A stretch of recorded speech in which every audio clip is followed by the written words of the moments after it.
আজকের ভিডিওতে থাকছে বরিশাল 30 গোডাউনের ইতিহাস ও ঐতিহ্য। হ্যালো এভরিওয়ান, আসসালামু আলাইকুম। কেমন আছেন সবাই? আজকে আমরা কথা বলবো বরিশালের সুপরিচিত স্থান 30 গোডাউন নিয়ে। বরিশালের 30 গোডাউনে বাংলাদেশের বিভিন্ন প্রান্ত থেকে মানুষ ঘুরতে আসে সুন্দর একটি সময় কাটানোর জন্য এবং 30 গোডাউন বধ্যভূমি সম্পর্কে জানার জন্য। মহান মুক্তিযুদ্ধে পাকিস্তানি হানাদার বাহিনীদের নির্মমতার সাক্ষী হয়ে আছে অনেক বধ্যভূমি, যেখানে এদেশের মানুষকে নির্মমভাবে হত্যা করা হয়েছে। এরকমই একটি বধ্যভূমি বরিশালের সুপরিচিত স্থান 30 গোডাউন। এখানে গড়ে তোলা হয়েছে স্মৃতিস্তম্ভ ও রিভার ভিউ পার্ক। এটি বাংলাদেশের বর্তমানে বরিশাল জেলার অন্যতম দর্শনীয় স্থান। প্রতিদিন এখানে ঘুরতে আসে কয়েক হাজার দর্শনার্থী, কিন্তু তাদের অনেকেরই জানা নাই এর ইতিহাস সম্পর্কে। মনে করা হয় বরিশাল বিভাগের সবচেয়ে বড় বধ্যভূমি হলো এটা। ধারণা করা হয় এখানে প্রায় 5000 মানুষকে নির্মমভাবে হত্যা করা হয়েছিল। 30 গোডাউন বরিশালের অবদা কলোনির পাশে। স্থানটি নদীর পারে হওয়ায় হত্যাকাণ্ডের পর লাশ নদীতেই ফেলে দেওয়া হতো। বর্তমানে বরিশাল শেরেবাংলা মেডিকেলের এখানে অবদা কলোনিকে যুদ্ধকালে পাকিস্তানি হানাদাররা মিনি ক্যান্টনমেন্টে পরিণত করে। 30 গোডাউন নামে একটি বধ্যভূমিকে নির্দেশ করলেও মূলত এখানে দুইটি বধ্যভূমি রয়েছে। এর একটি হলো এই, আরেকটি হলো অবদা কলোনির দক্ষিণ পাশে সাগরদী খালের ওপারে অবস্থিত,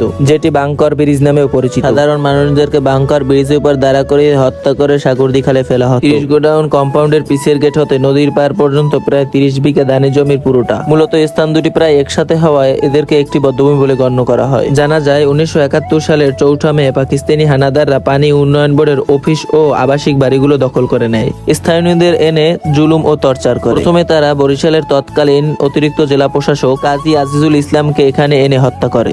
জানা যায় অবদায় প্রায় 50টি বাংকার ছিল। বরিশাল পৌরসভার 3-4 জন সুইপারকে নিযুক্ত করা হয়েছিল শুধু লাশগুলো ঠেলে নদীতে ফেলে দেওয়ার জন্য। এভাবেই প্রতিদিন মানুষ ধরে নিয়ে আসা হতো হত্যা করার জন্য। এভাবে কত মানুষ হত্যা করা হয়েছে তা কেউ জানতে পারেনি। আনুমানিক ধারণা করা হয় প্রায় 5000 মানুষকে হত্যা করা হয়েছে।